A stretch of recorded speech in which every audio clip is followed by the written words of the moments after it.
Good evening, Jono. How are you? I'm very good, thank you, my friend. And it just so happens that you and I have been reading the same book. We have, and it's not the one everyone might be thinking. But, of course, we're reading the Bible. We all know that. But we're reading the same book. What do you reckon? Do you like? Well, you know what? I'm kind of in awe of how this particular book has unfolded. A lot of concepts I kind of didn't really look at before, and it's made a lot of things very clear that perhaps I was confused about before. Do you know what? A lot of concepts that you hadn't looked at before. When I was getting over the absolute shame and embarrassment of the tradition where I was coming from, it's all come flooding back to me now because of the things that I had no idea about, which I now do. And I have to say, I found it an immensely satisfying read. And today's topic of conversation is entitled Paul and Jesus, How the Apostle Transformed Christianity. Welcome to the program, Dr. James Tabor. Thank you, Jono, and thank you, Jason. I'm glad to be with you. It's wonderful to have you on the program. And look, to begin, in the introduction of Paul and Jesus, it begins by setting the tone of the book with a simple yet confronting sentence of 4 words: Paul never met Jesus. Why did you decide to use this statement as the starting block of your book? I began the book with those 4 words because I wanted to be purposely provocative, or let's just say thought-provoking. I think readers of the New Testament who are very familiar with the book of Acts might give that a yawn and say, well, of course, Paul had never met Jesus. You know, he was an enemy of the movement and came along later. But believe it or not, as I've given book talks and lectures since the book was published last year, out there in the public sphere, there are quite a few people that have their chronologies pretty vague. Not only, you know, who came first, Abraham, Moses, Noah, Isaiah, Jeremiah, all that sort of mixed up. But even it just seems like, you know, Paul and Peter, after all, they're both the big statues in front of the Vatican, and then there's Jesus in the middle and the other apostles. Everybody sort of knew everybody. And I just wanted to remind general readers, as well as readers that might already know this. So it really had that twofold purpose. Those who didn't know it, I want them to say to themselves, what? He never met Jesus. Then how could he be an apostle? Because if you remember, one of the qualifications for an apostle, according to the book of Acts, when Judas fell out and they had to choose another one, is someone that had been with Jesus from the baptism of John all the way through his reported resurrection, which is quite a long CV, if you want to put it that way, you know, pretty thorough documentation. So Paul wouldn't qualify at all. And then for people that already knew that he had never met Jesus, I wanted them to think about that, because Paul claims to speak with Jesus and to have revelations from Jesus and to talk with Jesus, and that this is all based upon his own visionary experience. And that comes out, of course, throughout the book. So I just thought it would be a good way to begin the book, to just... When you say that Paul never met Jesus, you're speaking about, of course, the earthly Jesus who walked the earth. You're not talking about the what Paul commonly refers to as Christ. How are those two different? Well, for Paul, he puts it like this in 1 Corinthians. He says, have I not seen the Lord? Those are his exact words, 1 Corinthians 9. And then he talks about the other apostles who also saw the Lord. And he's talking about not walking around with him from the days of John the Baptist through the life and work of Jesus, healing and preaching and finally dying on the cross. But he's talking about, have I not seen the resurrected Lord? And he calls him the Lord. I think he does say the Lord Jesus, actually. We could look that up. But for him, it's this transformed Jesus, he calls him the glorified Jesus. He refers to his glorified body. And in the book, I don't use the book of Acts as much as many writers would do. I try to stick with Paul's letters. In Paul's letters, he simply refers to it as seen the Lord, and then that the Lord appeared to me. He says that in 1 Corinthians 15, same book. So that's his contact with Jesus. To him, it's, of course, the same figure of Jesus, the human, but he's now been exalted to heaven. He sits at the right hand of God, but he's also been transformed into a kind of a new Adam, he calls him. So he's not a flesh and bones or flesh and blood being anymore. So in that sense, he hasn't met the Jesus, as he calls him, after the flesh. And I think there is a difference. And there's a huge difference, and so much of your book is about separating the Jesus that walked the earth and the Jesus that Paul portrays. And one of the things that I found that I was relentlessly reminding myself to keep in mind while reading, and as you already pointed out, the chronology, the chronological order of New Testament books, as well, and to keep in mind which of the New Testament books were pseudopigraphical. These are things that helped me in the clarity that you're supplying in your book. First of all, can we talk about the chronological order? I know Martin Luther, when producing his translation of the Bible, he called the Epistle of James an epistle of straw because it disagreed with his theology, and he would have left it out altogether could he have done so. But as it was, he placed it in the back of his translation of the New Testament. What is the significance of the book of the Epistle of James? Well, James, of course, you're talking about two things, really. The order of the books is one thing. Luther putting it in the back because he didn't think it was important. In some of the early collections of New Testament documents, James actually comes first, even before Paul's epistles. And that could indicate in some circles of Christianity as it was emerging, an acknowledgement of James's importance, that you would put him first and put Paul second. But certainly today, Paul is the first one you come to, but he's not the first one you come to if you open the New Testament. So countless Bible readers have had the experience, often growing up, of I'm going to read the New Testament, and they start with Matthew, and they make it through Matthew and then Mark, and Mark starts sounding like a kind of synopsis of Matthew, which it isn't actually, but you get that impression. And then they read Luke, which is quite a long haul because it's 24 chapters. Matthew's 28, Mark is 16, and finally John, which is 21 chapters, and then Acts, which is 28, and then you get to Paul. So it's quite a read before you even get to Paul. And Paul then is usually seen as kind of beginning to fill things in, when in fact I have a chapter on this, which I talk about reading the New Testament backwards. Paul should be first. I don't mean first in terms of influence necessarily, but chronologically, his letters come first so that his forging of the Christian faith, of the Christ faith, let's call it, Paul's version of the faith, from the Lord's Supper to baptism to faith in Christ, salvation in Christ, many of the things that you find in the Apostles' Creed, this is all coming from Paul, and then it's going to show up later in the Gospel. So you get the impression that it's Jesus sometimes, when it could actually be a Pauline overlay of Jesus. You follow what I mean there?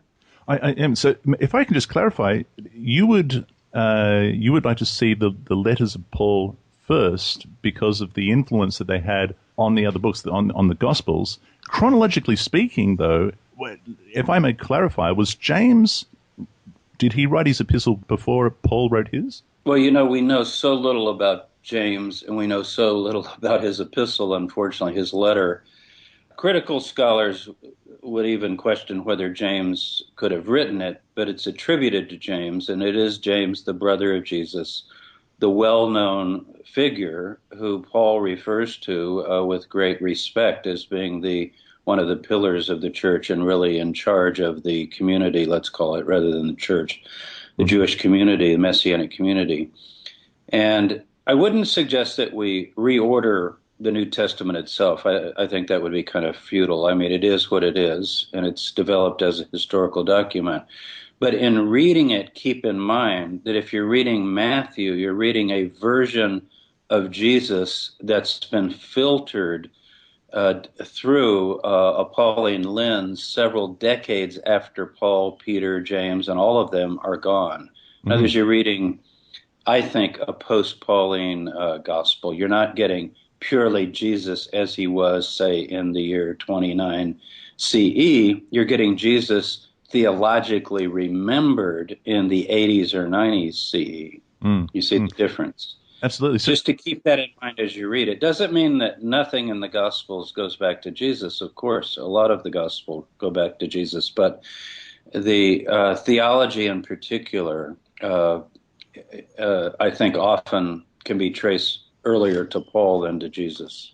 And honestly, and I think, Jason, this is what you were alluding to, that's what was so clarifying, keeping in mind the order of books and having Paul first, then coming to Matthew, Mark, Luke, and John. Now, we understand Mark was probably the first gospel written, right?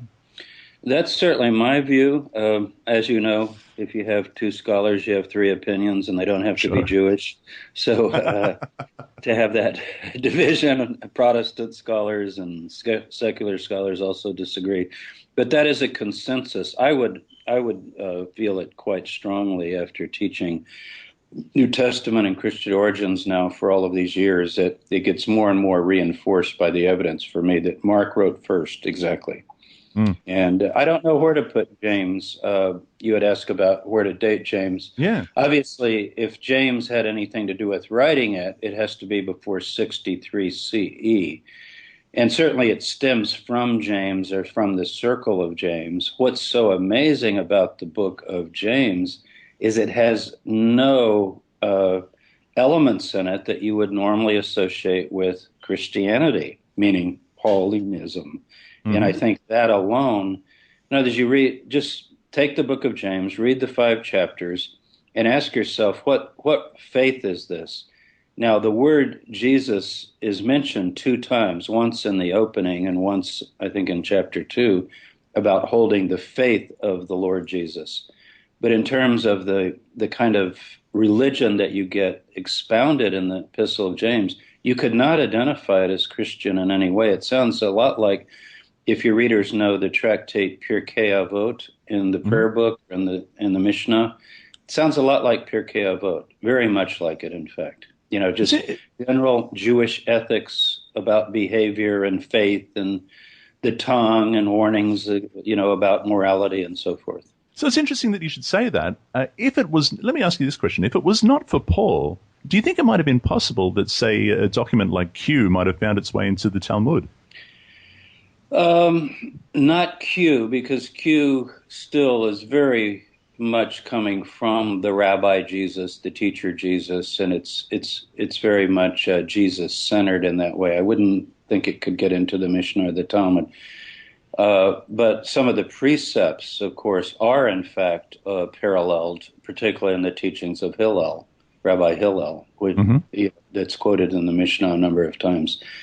In fact, the contrast of Hillel and Jesus, or even the comparison of Hillel and Jesus, is one of the more interesting studies that have been made. James Charlesworth edited a book from a conference in Jerusalem simply called Hillel and Jesus. Very well worth reading. Pseudopigraphical book. Am I pronouncing that correctly? Yeah, usually you're getting it, yes. Pseudopigrapha is usually the noun, and if you try the adjective, you got to twist your tongue a little more. Pseudopigraphical. Had a couple of drinks, just say, in the pseudopigrapha. Don't try the pseudopigraphic. Now, can you fill us in? Because this was another clarifying concept to keep in mind as I read the book, something I had to continually remind myself about, which really offered so much clarity as I progressed through. What does this mean? Well, it's confusing the terminology, a bit confusing. If you talk about the Pseudopigrapha, that's actually a collection of Jewish writings, most of them before the time of Jesus, that have been collected together by scholars in a modern collection. James Charlesworth, Princeton University, has the most definitive collection of those materials. That would be like books like Enoch and books like Jubilees and the Testament of the 12 Patriarchs. And so that's the Pseudopigrapha. Now, if you're talking about the process of pseudopigraphy, meaning literally, it's kind of blatant, false writing, it means that somebody writes in the name of somebody else, but that somebody writing is not actually that person. Now, some would call that forgery. In other words, what are you talking about? In other words, I'm writing in Jason's name, and I'm not really Jason, but I want you to think I'm Jason. I believe that would be called forgery.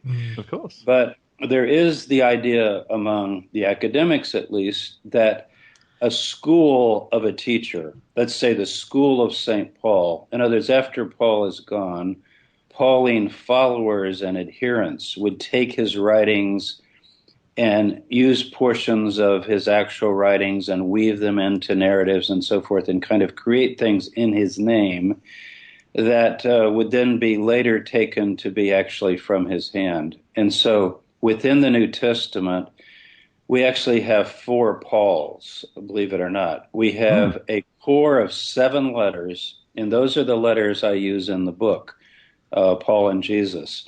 It's really better to stick with those 7 because they're undisputed by anybody, practically, certainly in the academic world.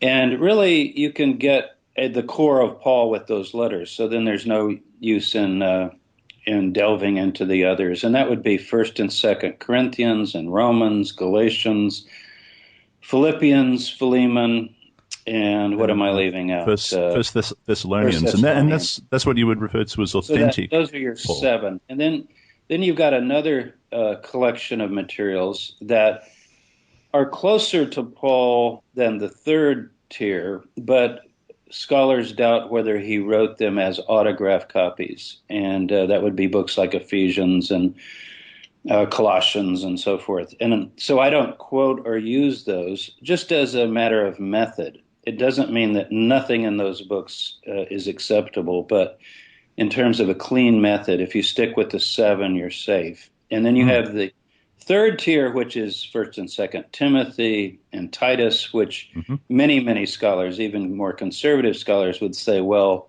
these seem to be probably beyond Paul's time, that they were edited and put together. And then you got the book of Acts, which is not written by Paul, but that's where most people get their impressions of Paul. So think of it as going back to the core of Paul. Or another way to put it, if you don't want to get into textual criticism and all that, is just say early Paul. And as these 7 letters happen to be the 7 earliest materials that we have.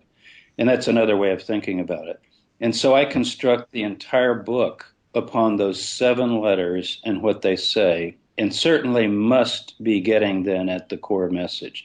And then you could go from there and ask about other things if you want to go to Colossians or Ephesians or some of the other letters. Sure. So the fact that Paul never met Jesus, that's keeping in mind the order of the New Testament books and the writers of the New Testament books, the books that we know that Paul wrote and books that we suspect he didn't write, these are the things that offered so much clarity to things that, as I grew up in the tradition that I came from, James, there was a lot of nodding of the head with absolutely no idea what was going on. Then, as I began to study, I struggled to make Paul make sense. It was just a real effort for me. Then, coming into a knowledge of the Torah, I then had to struggle with holding Paul accountable to the Torah. This is the first time I will say that Paul has begun to make sense to me. And every single chapter of this book, Paul and Jesus, is every single chapter there's been a number of aha moments for me, which I, again, as I said earlier, I found so satisfying. Mr. Spiritual Baby's thoughts. Let's go back to the beginning. I don't want to reveal too much that's in the book because I want people to go out and buy the book. And it's available on paperback now, right? Yeah, it's out in paperback, yeah. Awesome. So we're going to have some links underneath. And listen, while you say that, I was talking to my landlord, dropped around the other day, and he's very interested in topics of religion, and he saw that I was reading this book. He went and got it on, is it iTunes, iBooks, right? You can get it on iBooks as well. You can, yeah. Simon & Schuster is the publisher. They're pretty good at putting it out in the whole world. Kindle, iBooks, Nook, just about every format. Awesome. So we'll stick all the links underneath, and people can buy it in whatever the easiest way for them to do it. Okay. So Paul has this experience, and then he on the road on Damascus, and then he vanishes for a while. I'm curious because when I was reading the book, what became really apparent to me is that there seems to be a lot of theology and a lot of emphasis on spirituality that we don't read necessarily in the Gospels. So our understand, or in James, our understanding of the flesh and blood Jesus in Paul's letters completely changes. For example, it seems to me that when we read James, we have a human who is telling other humans that the end is coming, and the sign of this is the revelation he's had through his experience with his brother Jesus or his cousin Jesus. We're not really sure. But when we get to Paul, suddenly there's more of a spiritual transformation, and it's almost as if their decisions in their physical lives don't matter as much as their preparation for a spiritual life that's about to happen. Yeah, I think that's definitely the case. You know, Paul says we look not to the things below, but to the things above, where Christ is seated at the right hand of God. So he's got his head in the heavens. He's looking up.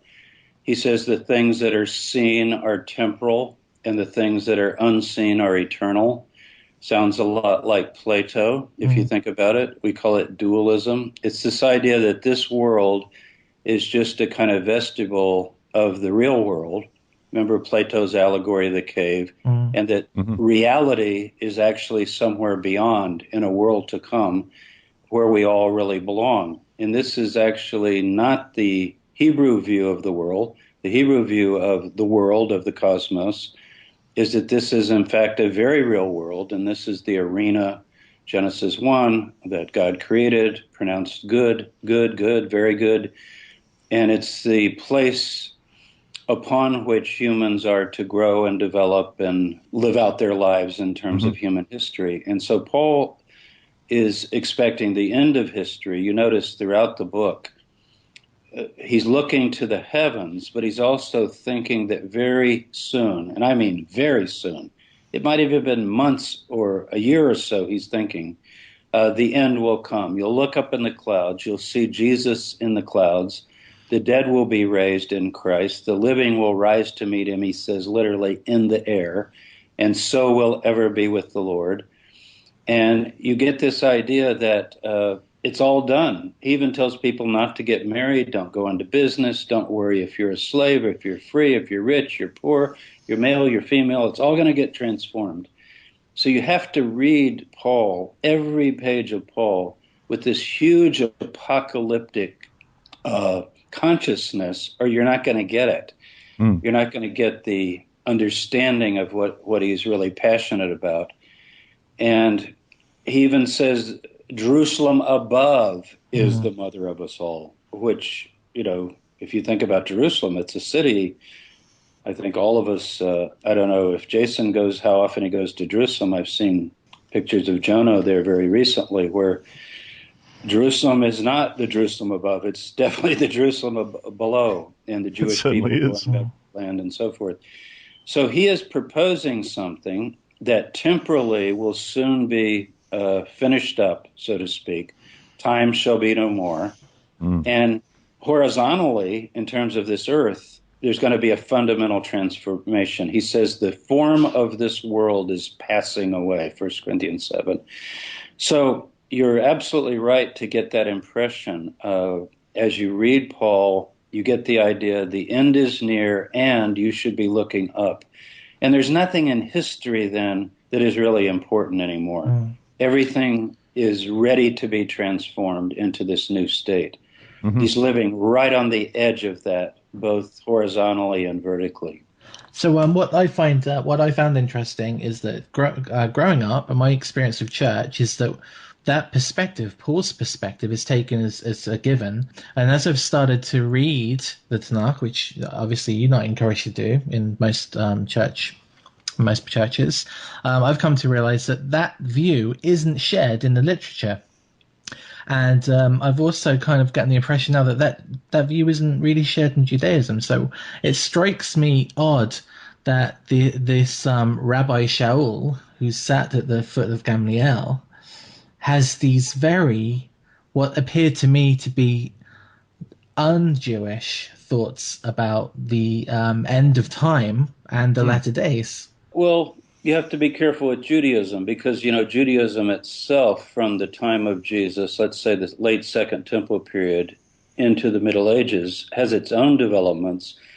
And there certainly are forms of Judaism that were otherworldly, sometimes referred to as Kabbalistic, mystical Judaism, Gnostic Judaism. Judaism is quite a diverse phenomenon, and so it would depend on what you're talking about. But still, because Judaism is looking back to the Torah of Moses at Sinai and to the family of Abraham, no matter what else it says about the world to come, the Olam Haba as it's called, or what kind of speculations there are about the future, of necessity, your feet are still on the ground because of the promises about the people, the land, and the Torah. And remember the refrain of Moses, it is not in heaven that you should go up and get it, you see. He actually addresses that.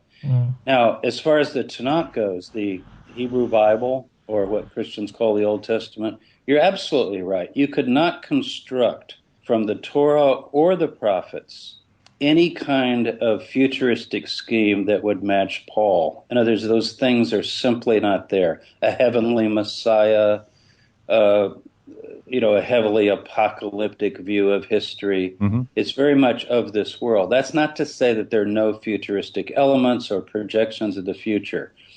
Towards the end of Isaiah, for example, you do have language about a new creation, a new heavens and a new earth, however that's interpreted. But notice that's in the last chapter, 66, after all of those chapters, where Isaiah is essentially addressing the people here and now in this world and trying to talk to them about the future destiny of Israel as the Assyrians are battering down the walls of Jerusalem. So there is definitely a difference. And the kind of piety that you have, or the kind of faith that you have from reading the Psalms or reading the prophets or reading the Torah, you could not project into Paul's system very easily without a lot of allegory and a lot of additional interpretation. And yet, the things, the concepts that Paul, the theologies that Paul comes up with, he's very, very determined, and he seems very, very sincere. And I have to go back to the road to Damascus and ask, in your opinion, do you believe that he actually had some sort of apparition, some sort of heavenly experience? You also go on to speak about his Sinai experience that followed. Yeah, of course, I'm speculating that it could have been a Sinai experience because I don't know exactly where in Arabia he went, but I think I give an argument that it might have been him trying to touch back with Moses and Elijah. In some of the references, people can read it and see if they find it convincing. But he's definitely in the desert.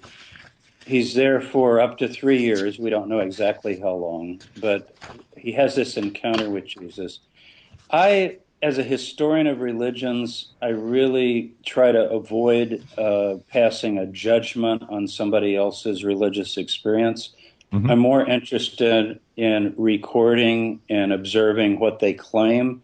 So if we were talking about Joseph Smith or Muhammad or Paul or Joan of Arc or any visionaries or even Isaiah or Jeremiah, rather than say, do you think they were valid or were they crazy or whatever, because, that's for people to decide based on what they read. Sure. I would rather talk more about what he says he saw. In other words, what does he say what does he report that he saw, and what ideas came from it? So that's what the book is about, because I want the book to be somewhat neutral. This is not really a Paul bashing book. I know some of the readers who read this book come away saying, okay, Professor Tabor doesn't care much for Paul. He's more of a Torah-oriented person, which I am, and which from my other books, particularly Restoring Abrahamic Faith, which is more of a personal manifesto of what I actually think.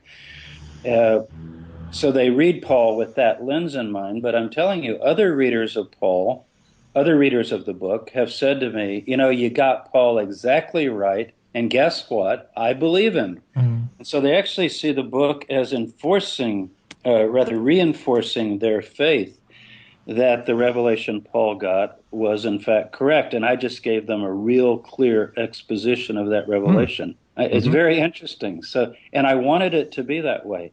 In other words, I wanted the book to be Paul in his own words, like him or lump him. What did he really say? What was he all about in his own time and his own words? And that's what I tried to do. And I didn't want to, at the end, say, and by the way, I think this is a really ridiculous thing that he proposed here or there or whatever. But he does seem absolutely convicted and sincere. So how do you explain the religious experience of anybody?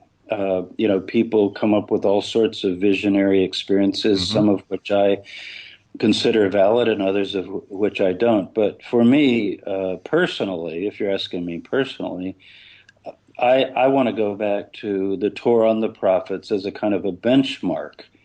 And since the proposals Paul makes are so radically beyond those things, they don't draw me personally. But sounds like both of you, I grew up in a tradition where Paul was it, believe me. I mean, if Paul said something, we had these ads years ago when E.F. Hutton's is mentioned, everything gets silent. That's how it was in the churches, and it still is today in many churches. All you got to do is just quote Paul. Paul said this, Paul said that, Paul said the other. It's as if Moses is speaking at Mount Sinai. This is Paul. And I was raised in a tradition, the Churches of Christ, in which Paul is absolutely the dominant influence and force. And I think that's the case with Augustine, with Aquinas, with Luther, certainly, most of the Protestant and Catholic great thinkers and figures. They're deeply, deeply influenced by Paul. The creeds that Christians quote are influenced by Paul. And so he's very important for us to get a handle on for that reason. So when you say, I mean, in the title of the book, Paul and Jesus, How the Apostle Transformed Christianity, you're speaking about the transformation of a Jewish expression into what we now know as Christianity. So in a sense... Yeah, it's a little tricky. Again, the publisher, Simon & Schuster, they finally come up with titles. And what I didn't want to do is Paul and Jesus, how the Apostle Paul perverted and destroyed the message of Jesus. Didn't think that would be a good move. On the other hand, putting Christianity there for people that are well informed about the history of the faith of the Jesus movement, it's a little bit misleading because there is no Christianity in the time of Paul, really. There's not the religion that later develops into the new third religion, the new world religion of Christianity. But you've got it exactly right. You were able to read that title and discern what we really mean. Is there is Jesus and whatever he taught that we could loosely call Christianity, maybe in scare quotes. And then there's Paul who transformed that.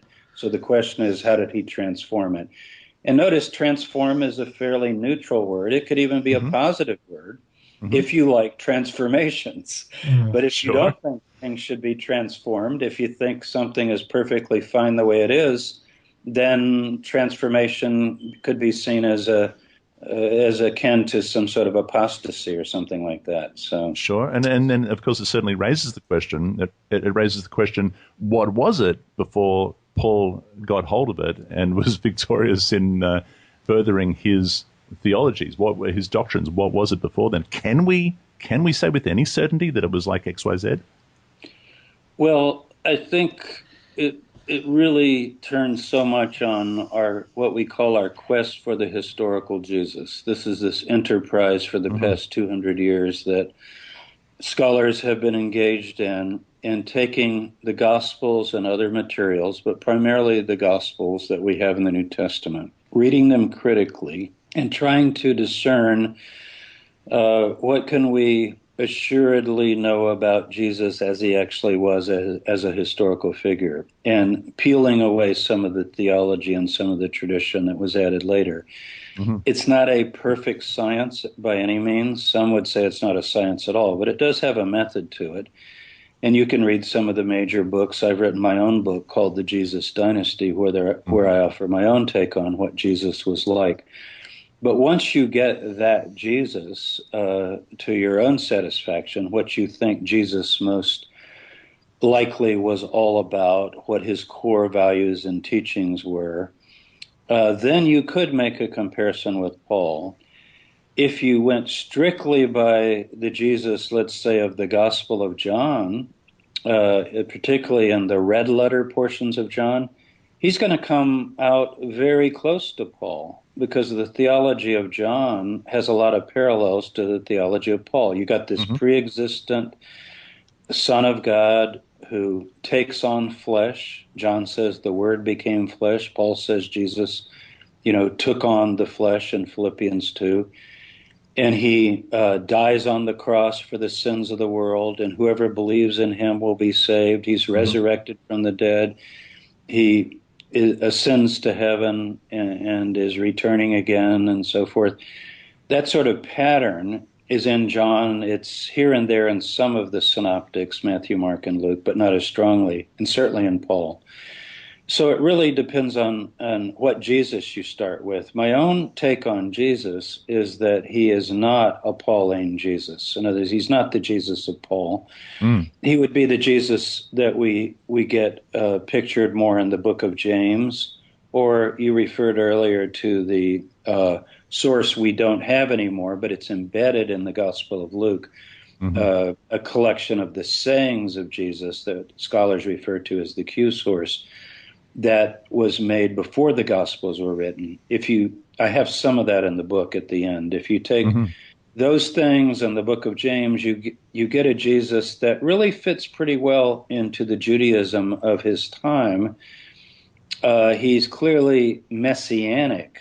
And by the way, I should clarify, because I know you have lots of listeners out there that talk about, Jesus as Messiah, and was he the Messiah, or who is the Messiah? I saw you had Rabbi Eli Cohen on recently talking about some of that. When I say messianic, I simply mean the notion that of a movement within Judaism that would think that its leader was in fact the promised one. And so it could be the Jesus movement or any other movement, as opposed to a movement in Judaism that has not chosen such a figure. For example, we would not call the Pharisees, from what we know in the first century, as messianic, because they don't have a candidate that they're putting forth and saying, hey, this guy is it. I think we would call the Qumran community that wrote the Dead Sea Scrolls, we would call them messianic, because they have this teacher of righteousness that they do consider to be anointed of the Spirit in teaching the mysteries and ushering in the end. So that would be a messianic group. So I'm just saying messianic doesn't necessarily refer to Jesus. Deciphering between the lines, it seems fairly obvious that Jesus, Yeshua, was a Torah-observant Jew, zealous for the Torah of Moses. You outline, one of the chapters of your book outlines the difference between the Torah of Moses and Paul's Torah of Christ. Yeah, I think for Paul, he makes it pretty clear that for Gentiles, without any question, he does not want them being circumcised or converting to Judaism or taking on what he calls the whole yoke of the law, which is exactly what young men and women do at age 13 in Judaism. They take on the yoke of the Torah, and he doesn't want them to do that. The controversial part of my book would be, is he also proposing that Jews would not need to do that in order to be pleasing to God? That they can that Jews also can be part of a kind of a new covenant in which they would follow a new Torah that's greater than the Torah of Moses. And I believe that Paul set forth all of those things, that he has a new covenant and a new definition of the people of God and a new Torah.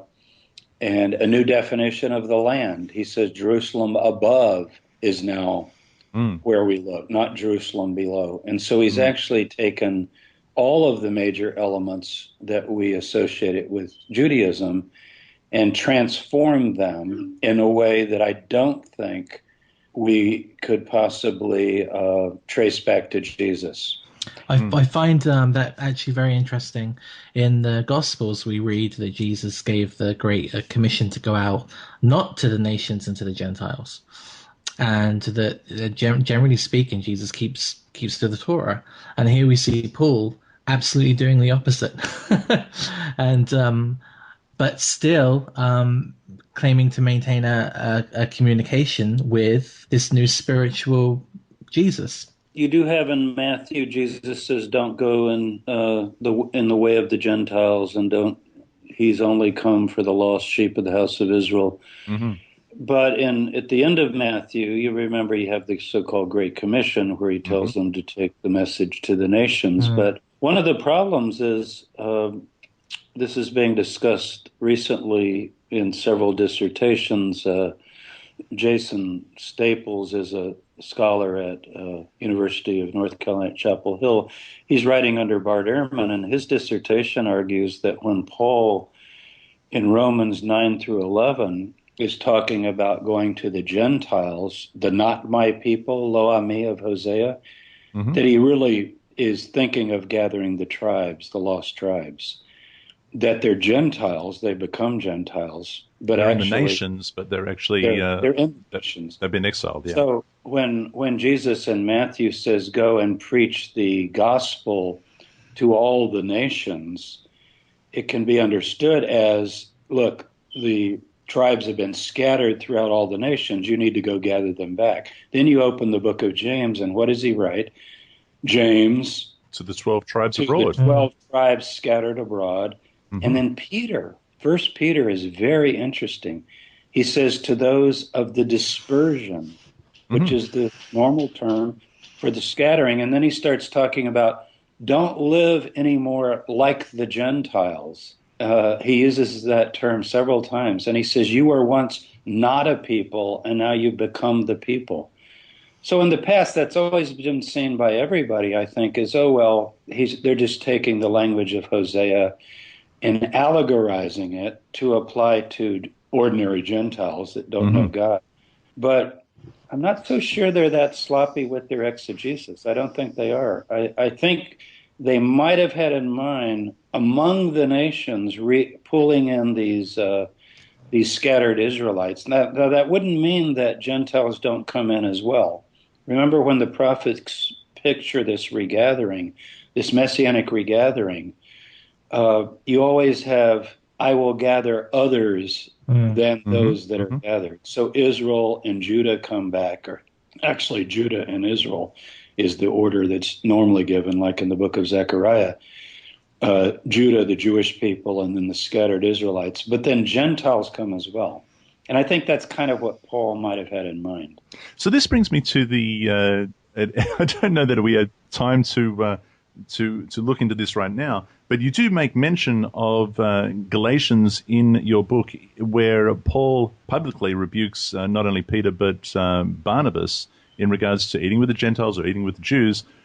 Would you be willing to come back onto the program and talk about that in a little more detail? I would, and I think, the real question that we might explore that would have very much to do with that is there's not a lot of disagreement among scholars or general Bible readers, if you read the book of Acts and what Paul himself says, that Gentiles are not required to keep the Torah, or let's just say to convert to Judaism, to become Jews, in order to have favor with God. And Paul would agree with that, and Peter would agree with that, and James would agree with that, according to all our sources.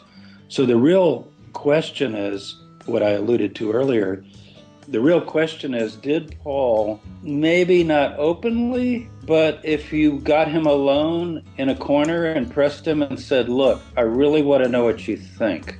I'm Jewish, but I've had this new faith in this Christ figure that you preached. Is it really necessary for me to keep the Jewish Torah, even though I was born Jewish? What would he have said? In other words, was Paul perhaps teaching Jews also that the form of this world is passing away? Yes, but also that the covenant of Moses is fading away. And I answer that in the book, and I won't give you the answer right now over the air, because if we do another program, I want people to cliffhanger. Do what we say. But that's the question. But of course, this is when this takes us in Acts when James approaches Paul and says, "Listen, dude, there's some rumors about you, and it's not good. Can you go and shave your head? Go and offer a sacrifice, and go and just show everybody that it's all okay." And Paul doesn't answer. He doesn't say anything. He's not conclusive. So we definitely have to pick up there, and that is also relevant to the book of Galatians. Looking forward to speaking with you again, my friend, and thank you so much for coming on to Truth to You for the first time. I can't believe it took this long. Jason. Yeah, I just want to thank you, and I can't wait to come back and explore those things, and especially the relationship between Barnabas and Paul and where that went from there, because that's going to be dynamite. Okay, very good to be with you both, and look forward to speaking further later. Absolutely looking forward to that. And the website is www.jamestabor.com, jamestabor.com, and the book, of course, Paul and Jesus, How the Apostle Transformed Christianity. Highly, highly recommend listeners do so. And I will say again, an immensely satisfying read. So clarifying, absolutely clarifying.